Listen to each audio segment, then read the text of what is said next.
What a week we are about to have.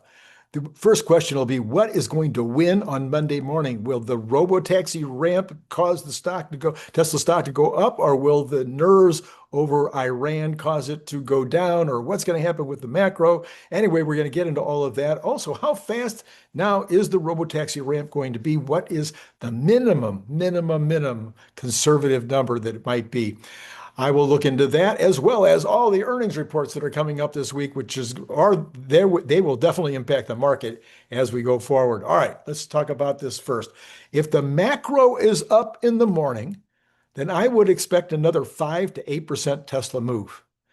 The extension of the Robotaxi to Dallas and Houston and the spotting of a cybercab testing in Detroit are not the kind of ramp news that is going to take the stock to 450, but it could certainly get us to 420 or maybe more. Now, tamping that down could be any negative war news. Right now, the president has said that the peace talks will begin again tomorrow, but nervousness about that or nervousness about the earnings call this week on Tesla's earnings, announcements and the call afterwards, they could also have some profit taking with regard to Tesla. So those three things could keep us from going up even more. But if we look at Friday, we did see a 409 midday. So going to 410 or 420 might even happen without a great macro. We might have the momentum plus the announcements over the weekend. Now, I wouldn't be shocked to see something happening on 420, but it might be later in the day because we do have that day tomorrow. I do expect Elon to give us data about the performance of FSD right now and the performance of Robotaxi. And then I expect some guidance about both and about how things are going to ramp. But my suspicion is that Elon will very much want one thing. He's going to want to move 100% of all the cybercab production into action in cities across the country as fast as they're made. He's not going to store any.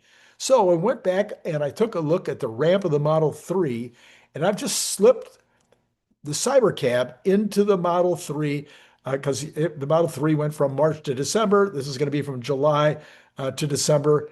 Actually, the ramp that I had went all the way to March when the Model 3 was going up. So we're going to assume that the Cybercab is going to do at least as well as the Model 3.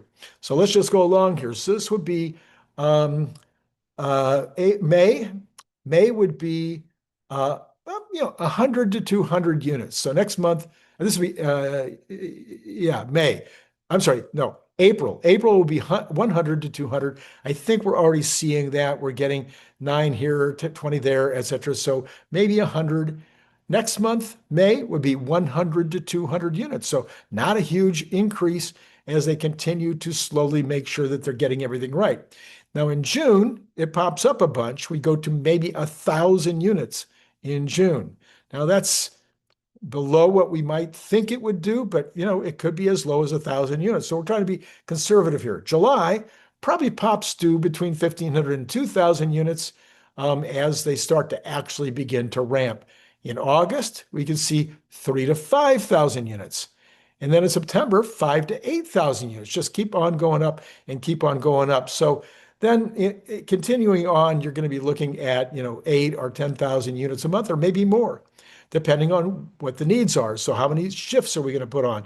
Are we going to add a second shift? Are we going to add a third shift? And then finally, if the need is enough, you add that fourth shift, that weekend shift. And so we could be looking at 25 to 40,000 vehicles before the end of the year. Now, obviously, we can that 25 to 40,000 that might go into service across the country. Those are cyber cabs. And depending on the need, depending on the demand, we could be adding 25 or 50,000 Model 3s and Model Ys as well. So we could be looking at 50, and a lot of people have predicted we'd be at 40 to 50,000. A lot more people have predicted 100. And of course, Elon said 500,000 to 1 million. So that would mean, I think to get to 500,000 to 1 million, you're going to need to have the personal owners who are putting their vehicles out there as well, the Airbnb version. So you might get, who knows, you might get to 100, 200, 300,000 with Tesla-owned fleet, and then maybe 200,000, 300,000, 400,000 from the Airbnb type vehicle. So that's kind of a modest, conservative look at where we might get over the next few months based on the Model 3 ramp. Now, there are some current questions rising up this morning, some serious issues even with the Dallas vehicles. It's maybe not a surprise, although I guess I am a little surprised, but we had navigation issues, which has happened here and there. We had one endless loop issue. We had a freeway lane hugging issue, and another, which we had a bad merge. And somebody said the car even shut down in the middle of the, not shut down, but just all of a sudden decided it needed to get off the freeway in the middle of a ride, and then a missed off ramp, and then at least two screens going down. So that's an awful lot for like a few vehicles and only, one day. So what's going on? Is this just jitters? Now, there was nothing reported from Houston, nothing like this reported from Houston. So was that by virtue of the fact that we didn't have Tesla folks in those cars, or were there just no issues in Houston? According to the Tesla Trackers US, there are now 30 Tesla Robotaxis staged at Houston. And then we have Austin has 13 active units on day one. I'm sorry, 13 active units right now. Houston base shows 30 pre-positioned, which is more than 2 times Austin's opening fleet size. Dallas plus Houston, both unsupervised from day one. And then Tesla isn't testing demand in Houston. The playbook is proven and the fleet is already there. Well, I continue to say demand is the issue. Not that necessarily it's an issue. In other words, maybe it isn't an issue, but it's the issue that I most think about. Yes, the cars have to run right. The cars have to not make mistakes. The cars have to not get into accidents, and the cars need to be cleaned and serviced and all the rest. I get it. All those things are important. But let's say you get all that done and you don't have any demand. So Brian and I talked a lot about that on Friday night. You could go back and take a look at that video if you wanted to. All right, so what's coming up this week in terms of earnings? All right, let's look at that. Oh, by the way, this is Randy Kirk, and this particular show is brought to you by, who should I have it? By all of them. By Brian Wang and his personal calls that he'll have with you to talk about strategic ideas. Cern Basher at Brilliant Advice, because he is brilliant. And then we've got Nick Gibbs with his Saturday classes on options. All the information you need is down there if you want to get involved in any one of those. All right, Tuesday, before the open, you'll have United Health Group, UNH, the largest healthcare company, I guess, in the United States. They're looking for very good news on that one. It may give us some indications of the broader health sector. Now, there has been some issues with maybe some margin squeeze, so that's one of the things we'll be looking for. The Trump administration has, tamped down pharmaceutical prices. They've tamped down what these hospitals and health organizations can charge, trying to eliminate middlemen, all kinds of things right now. So how is all that impacting, and what will be their guidance? GE Aerospace is also on Tuesday. Expected EPS on that at $1.60. The aviation demand and the engine backlog updates will be key here. GE has recently been a very strong performer, not like the good old days, but very strong. All right, on Wednesday, of course, we got Tesla. Who cares about anything else on Wednesday? On Wednesday, we're also going to get IBM. They're expecting to have a very good, solid result, in particular their cloud. And then they're trying to position themselves as a steady AI play. AT&T comes in as well, so we'll get something on communications, as well as more AI. We got Boeing coming in. So what will happen with Boeing? They're facing ongoing scrutiny on production, safety, and the 737 MAX output, but they just got a big order this morning for a bunch of helicopters from Great Britain. United Airlines and Southwest will both be coming out on Wednesday, and so we'll get to see a little bit about travel, a little bit about the consumer there, see what how they're looking. Also, how bad is the oil prices squeezing their margins? Then after Thursday, we've got Intel coming out. Be interesting to see what they have to say about the Tesla deal, whether that's part of their commentary or not. And their EPS is only expected to be at 1 cent. It says here that investors are seeking signs of recovery in the foundry business. They have momentum. Right now, people are saying good things about Intel. Procter & Gamble comes out. We'll get to see a little bit about the consumer with Procter & Gamble out on Thursday as well. Okay, then we've got we hardly have any reports this week. It's interesting how we've got so many earnings reports, but it just coincidentally the same week, hardly anything on the economy. So we get U.S. retail sales on Tuesday. Those were up 0.6% last month. They're expecting the U.S. retail sales to be up 1.5%. Retail sales minus auto also 1.4% compared to 0.5 last month. Business inventories, which you know how much I care about those, they're expecting those to go up 0.3%. And pending home sales, no guess on that one.